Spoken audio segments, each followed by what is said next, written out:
तंत्र से बात को आप जोड़ रहे हो तो राजा जनक ने जिस समय प्रण किया कि हम धनुष तोड़ रहे हैं, तब धनुष का तोड़वाने का जो प्रण यदि अनुचित है तो इन लोगों को तत्काल विरोध करना चाहिए, लेकिन तत्काल विरोध नहीं कर रहे हैं। विरोध कब कर रहे हैं?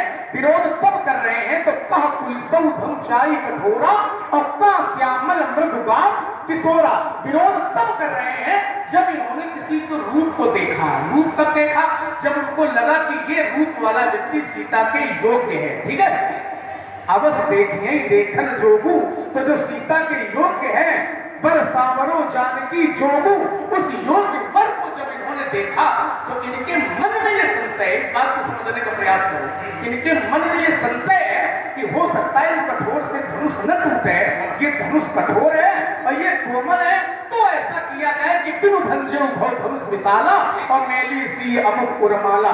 इससे ये सिद्ध नहीं हो रहा है कि इन संतों को धनुष से लगाव है। यदि धनुष से लगाव होता तो ये बात ये न कहते कि चाप समीप अमुख जब आए तो नर नारी सुर सुकृत मनाए, भक्त पितर सुर सुकृत संभारे, चौकछ पुण्य प्रभाव हमारे, तब शिव धनु मृणाल की नाई और तोरव अमुख गणेश गोसाई। और जैसे ही धनुष टूटा तो ये सभी संत प्रसन्न हो गए। प्रभु दो चाप खंड में हिटारे और देख लोग सब है। यदि ये धनु तोड़वाना चाहते थे तो एक दूसरी बात लीजिएगा, अगर धनु तोड़वाना चाहते थे कि नहीं एक के बिना धनु टूटे तो तमक धनई धनु मोर नृप और उठे न चले न जाई। क्यों नहीं लगाए? अरे इसका उत्तर मैंने किया नहीं, लगा दे। मुझे पंक्ति याद आ रही, दोनों रणकुशल धुरंधर नर, दोनों संबल दोनों समर, दोनों पर दोनों की अमोघ है बात प्रश्न हो रही व्यक्त। लक्ष्मण जी बोलते हैं तो ऐसा लगता है कि परशुराम जी के पास इस बात का उत्तर नहीं होगा, और जब परशुराम जी बोलते हैं तो ऐसा लगता है कि लक्ष्मण जी को अपने चिंतन के अगाध समुद्र में डूबना पड़ेगा। तर्क चल रहा है और अकबरपुर के जो श्रोता हैं वो भी बड़े सुधी हैं। हमारे पास एक पुरस्कार आया, श्री श्यामू जी शुक्ला, पूर्व जिला अध्यक्ष प्रधान संघ कानपुर देहात, आपकी ओर से 50 मुद्राएं भगवान परशुराम जी महाराज के चरणों में और 50 मुद्राएं लक्ष्मण जी के चरणों में अर्पित की गई है। मैं बहुत बहुत उनके प्रति कृतज्ञता ज्ञापित करता हूं। राजकुमार लक्ष्मण, तुमने कहा कि यदि ये धनु तोड़वाना चाहते थे, तोड़वाना नहीं चाहते थे, तो जिस समय राजा जनक ने प्रण किया था तो उस समय विरोध को करना चाहिए, लेकिन जब किसी के रूप सौंदर्य को देखा तब ये विरोध कर रहे हैं। यही कहना तुम्हारा है राजकुमार लक्ष्मण। अच्छा, ये जानकारी में था सबकी कि प्रण क्या है? क्या सबकी जानकारी में था कि राजा जनक का प्रण क्या है? यदि सबकी जानकारी में होता, क्योंकि जो प्रण है वो सुनाया जा रहा है। अब कब सुनाया जा रहा है? जब 34 कंचन मंच विशाला और रचे जहां बैठे महिपाला, जब ये राजा को बैठ गए तब बोले बंदी बचनवर सुनो सकल महिपाल, पद विदे कर कहानी हम भुजा उठाए विशाल, सोई पुरारी को दंड कठोरा और राज समाज आज जोई तोड़ा।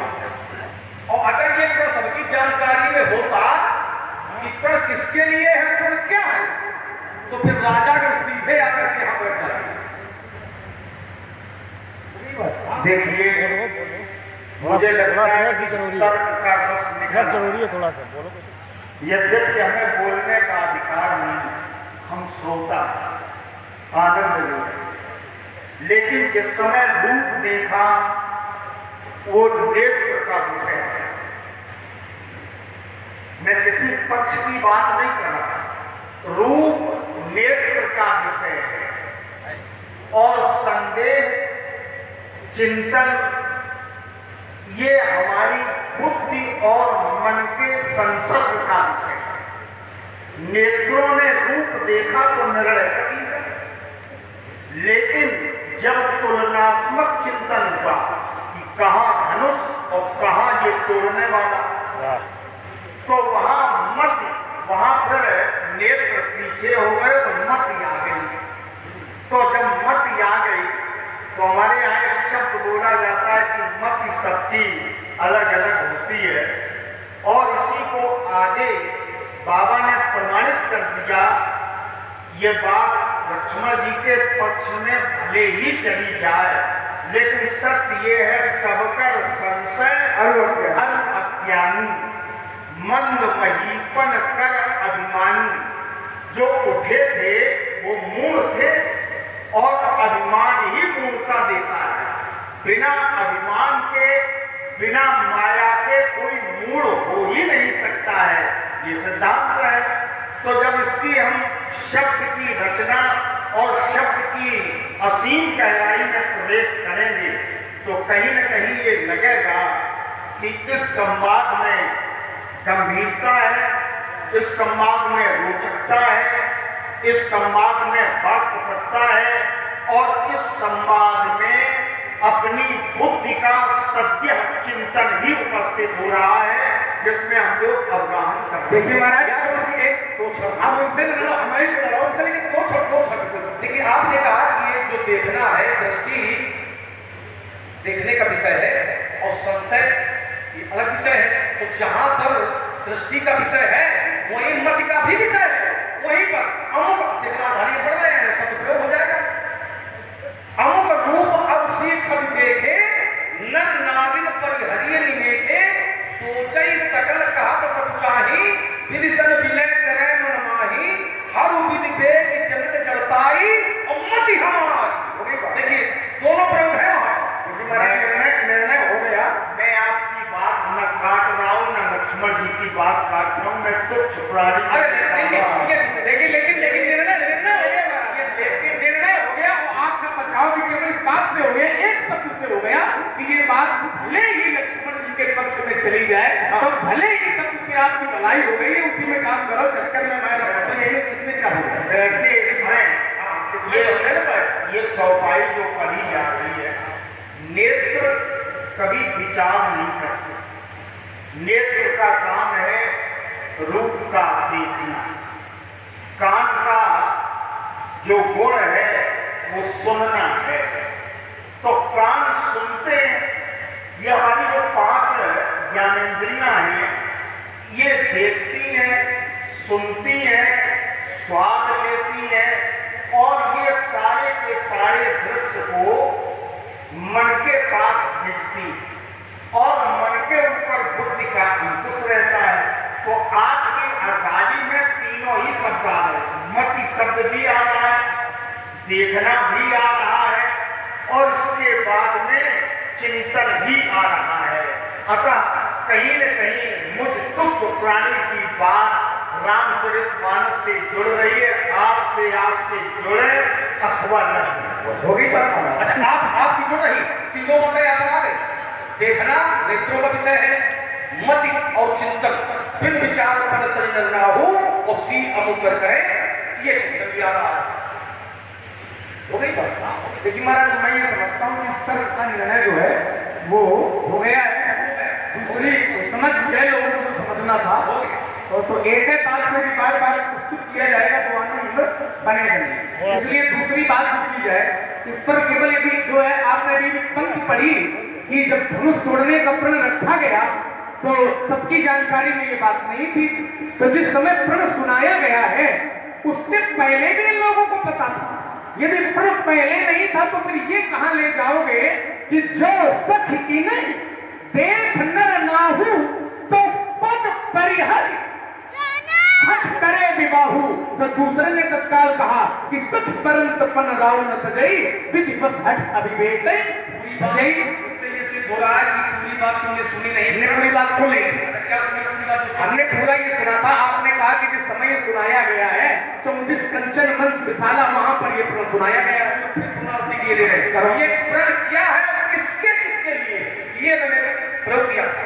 प्रण क्या है और किसके किसके लिए प्रण किसके लिए? यदि सबकी जानकारी में होता कि प्रण किसके किसके लिए है, प्रण क्या है, तो राजागण सीधे अपने अपने द्वीप से आते, अपने अपने देश से आते और जो आसन व्यवस्था थी उस पर आसीन हो जाते। आपकी जानकारी में क्या है प्रण किसके लिए? लेकिन नहीं बैठेंगे, ये बताओ ना, बता तो रहे, पूर्व बाहर सरसरी समीपा और उतरे चाहता विपुल महीपा, ये नगर के बाहर उतरे हैं और जब आसन व्यवस्था हो गई है, ये राजागण बैठ गए हैं, तब तैन बजाए कहो बन मोरा, चले भांति ही हरण थोड़ा, बोले मंदी वचन पर सुनो सकल महिपाल, और पन देकर कहीं हम भुजा उठाए विशाल, सोई पुरानी को दंड कठोरा, और राज समाज आज जो तो ये सीधे एक बात में उत्तर ये करो कि ये प्रण किसके लिए? इसके लिए अब ये प्रण हो गया सीधे सीधे राजाओं के लिए, प्रण सीधे सीधे राजाओं के लिए। सुनो सकल महिपाल, सीधे सीधे राजाओं के लिए है। अच्छा, सोई पुरानी को दंड कठोरा और राज समाज आज जो तोरा, आप कहते हैं प्रण सीधे सीधे राजाओं के लिए है। कि मेरा थोड़ा अंतर है, अंतर ये है प्रण सीधे सीधे राजाओं के लिए भी है, लेकिन भी है प्रण के भी इसलिए है क्योंकि प्रण केवल राजाओं के लिए ही नहीं है, राजाओं के लिए भी है और प्रण राजकुमारों के लिए भी है। क्योंकि सत्य क्या है? सत्य यह है कि सोई पुरानी को दंड कठोरा और राज समाज में जो तोड़ देगा, और राज समाज में केवल राजा नहीं आएंगे, जैसे हम कहीं के राजा नहीं है, हमारे बड़े भैया राम जी कहीं के राजा नहीं है, लेकिन फिर भी हम दोनों राज समाज में प्रमाण भी है। राज समाज विराजित रूरे और उडगन मऊ जन जुग विद पूरे, या राजत राज समाज मऊ कौशल राज किशोर और सुंदर श्यामल गौर तन विश्व विलोचन। संबोधन कहने का संबोधन करना चाहिए करो, कहने का तात्पर्य यह है कि प्रण राजाओं के लिए भी है और प्रण राजकुमारों के लिए है। और हो सकता है, मेरी दृष्टि में हो सकता है और धनुष किसी राजकुमार ने तोड़ा हो, और यदि केवल राजाओं के लिए आप प्रण कह रहे हो, हो सकता है धनुष किसी राजकुमार ने तोड़ा। चलो उसको छोड़ो, क्या करो? हो सकता है तो छोड़ो, पहले इसका उत्तर ले लो। तुमने कहा संबोधन से कुछ नहीं होता है, पहले इनको भी सुन लो। सज्जनों, बहुत ही सारगर